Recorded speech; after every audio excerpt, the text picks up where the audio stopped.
যে মেয়েকে বিয়ে করবে না বলে রিজেক্ট করেছে আজ বোনের পাশে তাকে দেখেই মুগ্ধ দৃষ্টিতে তাকিয়ে আছে মেয়র জায়েদ ফারহান। শহরের প্রভাবশালী মেয়র, যার এক ইশারায় পুরো প্রশাসন চলে, আজ সে নিজেই নিজের দৃষ্টির ওপর নিয়ন্ত্রণ হারিয়ে ফেলেছে। জায়েদের গম্ভীর চেহারায় আজ দম্ভের বদলে খেলা করছে এক অদ্ভুত অস্থিরতা। আগ্নেয়গিরির মতো তীক্ষ্ণ চোখ দুটো আজ শান্ত, কিন্তু তাতে এক তীব্র তৃষ্ণার্ত ব্যাকুলতা। তার সেই অভেদ্য দৃষ্টি আজ নিজের বোনের পাশে দাঁড়ানো মেয়েটির মায়াবী হাসিতে আষ্টেপৃষ্ঠে আটকে পড়েছে। কাঁধের ওপর রাজকীয় ঢঙে রাখা সেই গাঢ় চাদরটি তার ব্যক্তিত্বের গাম্ভীর্য ধরে রাখলেও ভেতরে ভেতরে জায়েদ ফারহান যেন ভেঙে পড়ছে। তার সুবিন্যস্ত চাপ দাড়িতে ঢাকা চোয়ালটি বারবার শক্ত হয়ে উঠছে, হয়তো নিজের পুরনো ভুলের দহনজ্বালায়, নয়তো মেয়েটিকে যে কোনো মূল্যে পাওয়ার এক দুর্নিবার আকাঙ্ক্ষায়।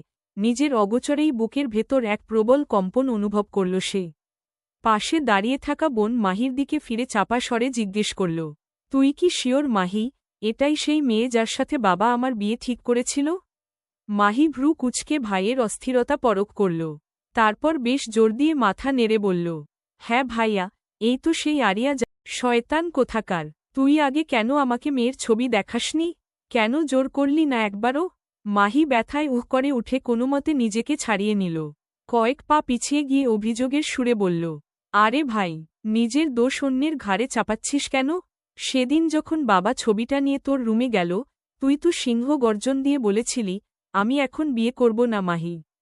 বাবাকে পরিষ্কার বলে দে, আমাকে যেন কোনো পরনারীর ছবি না দেখায়। এখন সুন্দর মেয়ে দেখে দরদ উথলে উঠছে। মাহির তীরের মতো বিধানো কথাগুলো জায়েদ ফারহানকে মুহূর্তেই নির্বাক করে দিল। সত্যিই তো, ক্ষমতার দম্ভে সে তখন অন্ধ ছিল। আরিয়া তখনও দূরে দাঁড়িয়ে ঘাসের ওপর নিচু হয়ে একটি লাল গোলাপের পাপড়ি ছুঁয়ে দেখছে। বিকেলের মরা রোদে তার গায়ের রং যেন সোনার মতো জ্বলজ্বল করছে। জায়েদ বুঝতে পারল, এই এক বিকেলেই তার জীবনের সব হিসেবনিকেশ পাল্টে গেছে। যে মেয়েকে সে এক কথায় তুচ্ছ করেছিল, আজ তাকে ঘিরেই শুরু হয়েছে এক দীর্ঘশ্বাসের কাব্য। শহরের দোর্দণ্ড প্রতাপশালী মেয়রের দম্ভ আজ একজোড়া মায়াবী চোখের কাছে নিঃশর্ত আত্মসমর্পণ করেছে। বেশ অনেকক্ষণ ধরেই ফারহান আরিয়ার দিকে তাকিয়ে। আরিয়া তখন মাহিদের বাগানের নীল অপরাজিতা লতার সামনে দাঁড়িয়ে পরম মমতায় ফুলগুলো ছুঁয়ে দেখছিল। তার পরনের সাদা জামার পাড়টা বাতাসে অল্প অল্প দুলছে। চোখে মুখে এক অদ্ভুত প্রশান্তি, যেন এই পৃথিবী কোনো কোলাহল তাকে স্পর্শ করতে পারে না। জায়েদ মাহির দিকে তাকালে মাহি মুখ ঘুরিয়ে তাচ্ছিল্যের হাসি হাসল। সে জানে তার ভাই আজ নিজের জালে নিজেই আটকে গেছে। জায়েদ কাঁধের চাদরটা ঠিক করে নিয়ে গলার স্বর যতটা সম্ভব স্বাভাবিক রেখে বলল, আরিয়া কি জানে? মানে, আমিই যে সেই লোক, যে ওকে রিজেক্ট করেছিল? মাহি এবার হো হো করে হেসে উঠল। সেই হাসিতে বিদ্রূপ ছিল স্পষ্ট। জানে মানে? খুব ভালো করেই জানে। বাবা তো তোর ওপর রেগে গিয়ে সব বলে দিয়েছিল ওকে। আরিয়া শুধু মুচকি হেসে বলেছিল, চয়েস তো সবারই থাকে আঙ্কেল, উনি হয়তো আমার চেয়েও ভালো কাউকে খুঁজছেন। জায়েদের মনে হল কেউ যেন তার কলিজায় গরম তপ্ত শলাকা ঢুকিয়ে দিয়েছে। আরিয়া কি তাকে তুচ্ছ করল, নাকি তার দম্ভের সামনে আয়না ধরে দেখালো সে কত বড় মূর্খ? হঠাৎ করেই আরিয়া ঘুরে দাঁড়াল। জায়েদের সাথে তার সরাসরি চোখাচোখি হয়ে গেল। জায়েদ ভাবল, মেয়েটি হয়তো ভয় বা লজ্জায় চোখ সরিয়ে নেবে।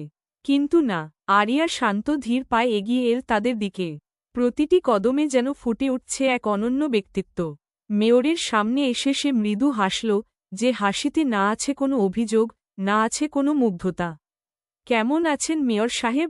মাহি বলেছিল আপনি আজ আসবেন। আরিয়ার কণ্ঠস্বরটা ঠিক যেন বৃষ্টির মতো শীতল। জায়েদ ফারহান, যে কি না পুরো শহরের মানুষের সামনে দাঁড়িয়ে অনর্গল বক্তৃতা দেয়, সে আজ এই একটি প্রশ্নের উত্তরে কোনো শব্দ খুঁজে পেল না। তার শক্ত চোয়াল যেন আরও একটু শক্ত হয়ে উঠল। ভেতর থেকে একটা আওয়াজ এল, এই মেয়েকে আমার চাই, যে কোনো মূল্যে। আরিয়া আরও কয়েক পা এগিয়ে এল। জায়েদ নিজের অস্বস্তি কাটাতে পকেট থেকে হাত বের করে চাদরটা আরেকবার গুছিয়ে নিল। সেই গলা ঝেড়ে বলতে চাইল, আমি আসলে তখন, কিন্তু তাকে থামিয়ে দিয়ে আরিয়া মাহিকে উদ্দেশ্য করে বলল, মাহি, তোর ভাইয়া তো বেশ রাশভারী মানুষ। শুনেছি উনি নাকি খুব ব্যস্ত থাকেন, সাধারণ মানুষের ছবি দেখার মতো সময়ও ওনার নেই। আজ হঠাৎ এই অরণ্যে রোদন কেন? কথাটা সরাসরি জায়েদের কলিজায় গিয়ে বিঁধল। আরিয়া তাকে সাধারণ মানুষের ছবি বলে পরোক্ষভাবে সেই প্রত্যাখ্যানের খোঁচাটা দিল। জায়েদ বুঝতে পারল এই মেয়েটির ধারালো কথাগুলো তার বন্দুকের গুলির চেয়েও বেশি শক্তিশালী। জায়েদ নিজের দম্ভ বিসর্জন দিয়ে আরিয়ার দিকে এক পা এগিয়ে গেল। তার কণ্ঠস্বর এখন অনেকটাই নিচু, যাতে মাহির কানে সবটা না পৌঁছায়।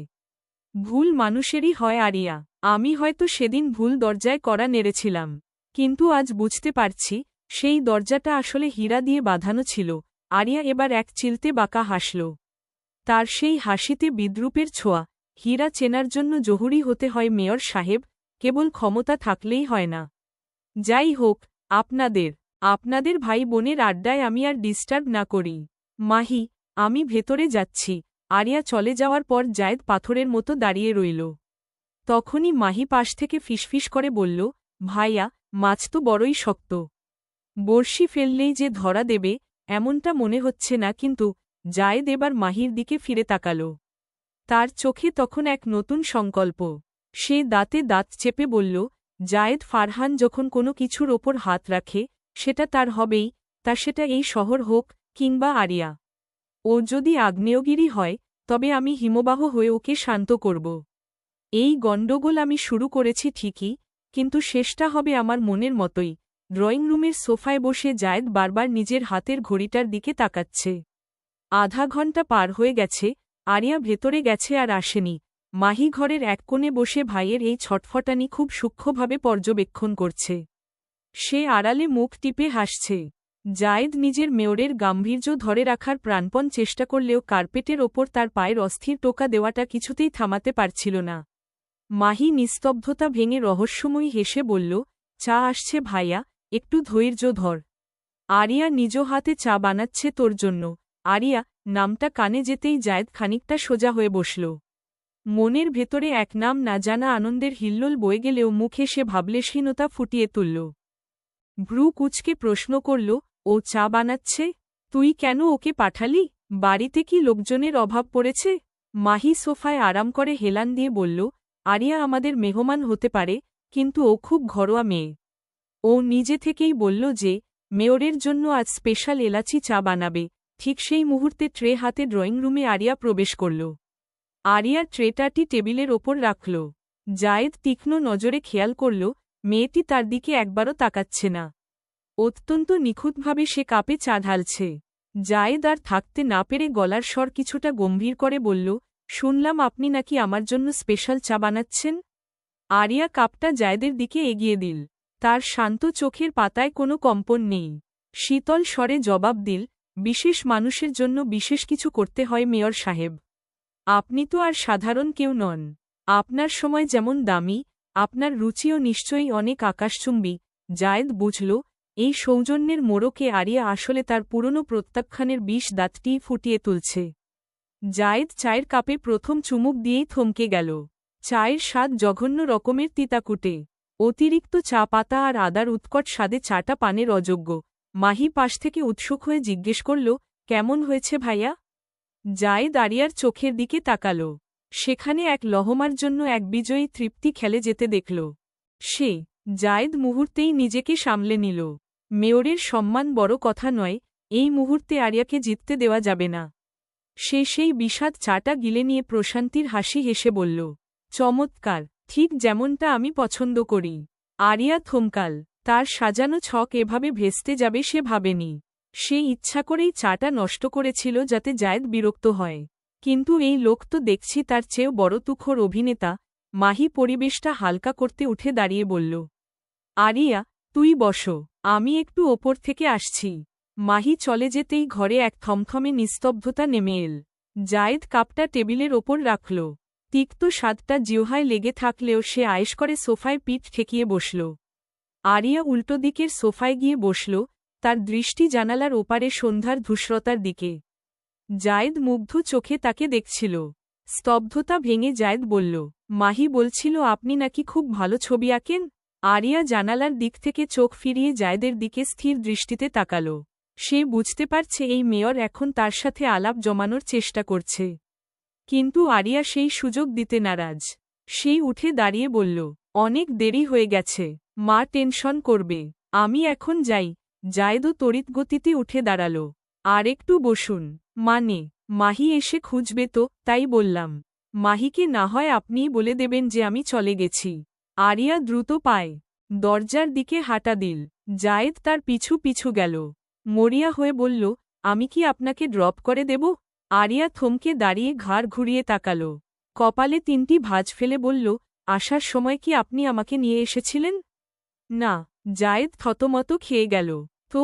আরিয়া আর এক মুহূর্তও নষ্ট না করে গেটের দিকে চলে গেল। জায়েদ বিমূঢ় হয়ে দাঁড়িয়ে রইল। সে বিড়বিড় করে নিজেকেই বলল, আহোহোহ, এই মেয়ে মনে হয় আমাকে অপমান করে গেল। মেয়র জায়েদ ফারহানকে সরাসরি অপমান? ওকে ফাইন, আরিয়া, আমারও দিন আসবে। জায়েদ পকেট থেকে ফোন বের করে তার বিশেষ বিশ্বস্ত পিএকে কল করল। ওপাশ থেকে কল রিসিভ হতেই জায়েদ আদেশের স্বরে বলল, কাল সকাল 10টার মধ্যে আরিয়ার বর্তমান ঠিকানা, ওর পড়াশোনার সব তথ্য আর ওর সারাদিনের রুটিন, ও কাদের সাথে মিশে, কি করে, সব আমার টেবিলে চাই। এক চুল যেন এদিক সেদিকে না হয়। মনে থাকে যেন। মেয়র জায়েদ ফারহানের বিশাল অফিসের শীতাতপ নিয়ন্ত্রিত ঘরে এখন এক পিনপতন নিস্তব্ধতা। জায়েদ তার দামি ইজি চেয়ারে হেলান দিয়ে হাতে থাকা ফাইলটার দিকে তাকিয়ে আছে। ফাইলের ওপর জ্বলজ্বল করছে একটি নাম, আরিয়া আহসান। পাশে ছোট করে লেখা, বয়স 22 বছর। জায়েদ ফাইল থেকে চোখ সরিয়ে তার সামনে দাঁড়িয়ে থাকা বিশ্বস্ত পিএ আশরাফের দিকে তাকাল। আরিয়া আহসান, ভার্সিটি। আরে আশরাফ, এটা তো মাহিরি ভার্সিটি। তার মানে তাদের বন্ধুত্বের শেকড় ওখানে? অথচ দেখ, ওই শয়তান মেয়েটা আমাকে একবারের জন্যও বলেনি যে আরিয়া ওর এত কাছের বন্ধু। সব তথ্য গোপন করে গেছে। কথাটা বলে জায়েদ আবারও ইজি চেয়ারে দুলতে দুলতে ফাইলের সাথে পিন করা আরিয়ার ছবিটার দিকে একদৃষ্টিতে তাকিয়ে রইল। এদিকে আশরাফ বেচারা দরদর করে ঘামছে। মনে মনে সে তার বসের গুষ্ঠি উদ্ধার করতে ব্যস্ত। সে বিড়বিড় করে ভাবল, হ্যাঁ, তা কেন আপনার বোন আপনাকে বলবে? আপনারা দুই ভাই বোনই তো আস্ত এক একটা শয়তান। সারাক্ষণ কিভাবে আমার অবস্থা করুণ করা যায়, সেই ফন্দিই তো আটেন। এখন আবার নতুন করে কার জীবন অতিষ্ঠ করার প্ল্যান হচ্ছে কে জানে। জায়েদ হঠাৎ দুলুনি থামিয়ে তীক্ষ্ণ চোখে আশরাফের দিকে তাকিয়ে প্রশ্ন করল, ওই, তুই নিচু স্বরে কিছু বললি নাকি? আশরাফ আকাশ থেকে পড়ার ভান করে জিভ কেটে বলল, না না স্যার, আমি বলছিলাম যে, বিরোধী দল কিন্তু আপনার বিরুদ্ধে আবারও নতুন কোনো বড় ষড়যন্ত্রের জাল বুনছে। জায়েদ একটা তাচ্ছিল্যের হাসি হাসল। হাত দিয়ে ফাইলটা টেবিলের ওপর সজোরে রাখল। ষড়যন্ত্র? কোনটা? সেই বুড়োটা নাকি? না স্যার, এবার আহনাফ ভাই। আহনাফ নামটা শোনামাত্র জায়েদ সোজা হয়ে বসল। তার চোয়াল শক্ত হয়ে উঠল। রাজনীতির ময়দানে এই আহনাফ তার চিরশত্রু, প্রতিটি পদক্ষেপে জায়েদকে টেক্কা দেওয়ার চেষ্টা করে সে। জায়েদ বিরক্তিতে কপালে হাত দিয়ে বলল, ওই ইঁদুরটার কথা এখন বলিস না তো। সকাল সকাল মুডটা নষ্ট করতে চাইছি না। গাড়ি বের কর। আশরাফ অবাক হয়ে জিজ্ঞেস করল, কেন স্যার? বিশেষ কোথাও যাবেন নাকি? জায়েদ উঠে দাঁড়িয়ে গায়ের চাদরটা ঠিক করতে করতে বলল, বাসায় যাব। ডিয়ার ড্যাডের সাথে একটা জরুরি কথা আছে। আশরাফ আমতা আমতা করে মনে করিয়ে দিল, কিন্তু স্যার, আপনার গুরুত্বপূর্ণ মিটিং আছে আর কিছুক্ষণ পরেই। জায়েদ দরজার দিকে হাঁটতে হাঁটতে নির্লিপ্ততা স্বরে বলল, মিটিং বিকেলে হবে। এখন আমার জীবনের সবচেয়ে বড় ব্যাপার নিয়ে কথা বলা দরকার। সেটা হল আরিয়া আহসান। মেয়র জায়েদ ফারহান আর তার বাবা আসাদুল্লাহ আজ মুখোমুখি। ড্রয়িং রুমের বিশাল সোফায় আসাদুল্লাহ সাহেব আজ বেশ রাজকীয় ভঙ্গিতে পায়ের ওপর পা তুলে বসে আছেন। মুখে তার একটা তৃপ্তির হাসি। কাল রাতেই মাহির কাছ থেকে তিনি সব গোপন খবর পেয়ে গেছেন। এতদিন যে ছেলে মেয়রের দম্ভ দেখিয়ে বাবার পছন্দের মেয়েকে এক কথায় নাকচ করেছিল, আজ সেই ছেলেই বাঘ থেকে বিড়াল হয়ে সামনে এসে দাঁড়িয়েছে। জায়েদের বাবা মনে মনে ভাবছে, বেটা, এবার তোর মেয়রগিরি একদম ছুটিয়ে ছাড়ব। জায়েদ পরিস্থিতি বেগতিক দেখে সে সরাসরি মূল কথায় চলে এল। ড্যাড, তোমার সামনে এখন সোজা দুটো অপশন। নাম্বার 1, আরিয়ার সাথে আমার বিয়ের দ্রুত ব্যবস্থা করো। আর নাম্বার 2, যদি না করো, তবে ওই যে গত শুক্রবারের ঘটনাটা। আমি কিন্তু আম্মাকে সব বলে দিতে বাধ্য হব। অপশন 2 এর কথা শোনা মাত্রই আসাদুল্লাহ সাহেবের পায়ের ওপর পা রাখা ভঙ্গিটা মুহূর্তেই ভেঙে গেল। তিনি বেশ নড়েচড়ে বসলেন। চোখের চশমাটা ঠিক করে নিয়ে আমতা আমতা করে বললেন, এসব কি বলছিস জায়েদ? আমি পারব না ওসব করতে। তোকে যখন আরিয়ার ছবি দেখাতে চেয়েছিলাম, তখন তো তুই সিংহগর্জন দিয়ে না করে দিয়েছিলে। এখন আরিয়া আর এই বিয়েতে কিছুতেই রাজি হবে না। শোন, আমি তোকে আরও সুন্দর সুন্দর মেয়েদের ছবি দেখাচ্ছি, তুই বরং তাদের মধ্য থেকে কাউকে পছন্দ করে নে। বাবার কথা শুনে জায়েদের মাথা রীতিমতো গরম হয়ে গেল। সে কঠোর স্বরে বলল, আমি অন্য কোনো মেয়েকে চিনি না ড্যাড, আমার আরিয়াকেই পছন্দ। আসাদুল্লাহ সাহেব আবারও নিজের ইগো ধরে রেখে বললেন, কিন্তু আমার এতে করার কিছুই নেই। জায়েদ এবার সোফা থেকে উঠে দাঁড়িয়ে ঘরের ভেতরে অস্থিরভাবে পায়চারি করতে শুরু করল। কয়েক সেকেন্ড পর বাবার ঠিক সামনে এসে ঝুঁকে দাঁড়িয়ে বলল, ভুলে যেও না বাবা, ওইদিন তোমাকে বাঁচাতে গিয়ে আমি আম্মার হাতে মার খেয়েছি। একজন মেয়র এই বয়সে মার খেয়েছে, ব্যাপারটা বাহিরে গেলে আমার আর মান সম্মান থাকবে? আমি যেহেতু তোমার জন্য এতবার স্যাক্রিফাইস করেছি তুমিও করো। আসাদুল্লাহ সাহেব এবার এক অদ্ভুত শয়তানি হাসি দিয়ে মাথা নেড়ে পুনরায় বললেন, পারলাম না। জায়েদের মেজাজ এবার সপ্তমে চড়ল, তার চোখ মুখ লাল হয়ে উঠল। সে অবিশ্বাস্য বলল, কি বললে, পারবে না? বাবার নিরুদ্বেগ ভঙ্গি দেখে জায়েদ এবার শেষ অস্ত্র চালল। সে হঠাৎ বুক চিরে চিৎকার দিয়ে উঠল, আম্মা, ও আম্মা, শুনে যাও। মুহূর্তের মধ্যে আসাদুল্লাহ সাহেব স্প্রিংয়ের মতো সোফা থেকে লাফিয়ে উঠে ছেলের মুখ চেপে ধরলেন। আতঙ্কিত কণ্ঠে বললেন, আরে আরে, কি করছিস কি? আমাকে মারবি নাকি? থামো বাবা, থামো। জায়েদ এবার তার ঠোঁটের কোণে সেই বিজয়ী আর কুটিল হাসিটা ফুটিয়ে তুলল। ঠিক তখনই জায়েদের মা দ্রুত পায়ে ড্রয়িং রুমে এল। কি রে জায়েদ, এভাবে চেঁচালি কেন? আবার কি হলো? তোর বাবা কি আবার কিছু করেছে? আসাদুল্লাহ সাহেব তৎক্ষণাৎ ছেলের মুখ ছেড়ে দিয়ে এক গাল কৃত্রিম হাসি মুখে মেখে বললেন, আরে না না, আমি আবার কি করব? তোমার ছেলের বউ ঘরে আনার প্ল্যান করছি আমরা।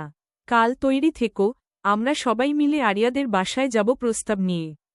কথাটা শোনা মাত্রই জায়েদের মায়ের মুখটা উজ্জ্বল হয়ে উঠল। তিনি আনন্দে আত্মহারা হয়ে বললেন, সত্যি বলছ জায়েদ, তুই তবে বিয়েতে রাজি হয়েছিস? আলহামদুলিল্লাহ, আমি যে কত খুশি হয়েছি বলে বোঝাতে পারব না। মায়ের অকৃত্রিম হাসি দেখে বাপে বেটা দুজনেই হাসল। জায়েদের বাবা এবার তার কানে ফিসফিস করে বলে, তুই না শহরের মেয়র, তুই নিজে গিয়ে কেন বিয়ে ঠিক করতে পারছিস না? জায়েদ গম্ভীর মুখে চাদরটা ঠিক করে নিয়ে বলল, মাথা খারাপ, মেয়র হয়ে নিজের বিয়ে নিজে ঠিক করতে যাব? লোকে শুনলে কি বলবে? কথাটা বলেই জায়েদ পকেট থেকে ফোন বের করল। ফোনে একটি নম্বর সে ইতিমধ্যে ম্যাডামজি নামে সেভ করে ফেলেছে। সেই নম্বরে ডায়াল করতেই তার চোখের চাউনি বদলে গেল। মুখে ফুটে উঠল এক অদ্ভুত আভিজাত্যের হাসি। অপরদিকে আরিয়া সবেমাত্র ভার্সিটির ক্লান্তিকর ক্লাস শেষ করে বাসায় ফিরেছে। ফ্রেশ হয়ে মাত্রই বিছানায় শরীরটা এলিয়ে দিয়েছিল, ঠিক তখনই ফোনটা বেজে উঠল। স্ক্রিনে একটি অজানা নম্বর দেখে সে কিছুটা কপাল কুঁচকাল। অনিচ্ছা সত্ত্বেও ফোনটা রিসিভ করে কানে নিতেই ওপাশ থেকে ভেসে আসা সেই গম্ভীর আর অতি পরিচিত কণ্ঠস্বরটি শুনে আরিয়া মুহূর্তের মধ্যে বিছানায় সোজা হয়ে বসল।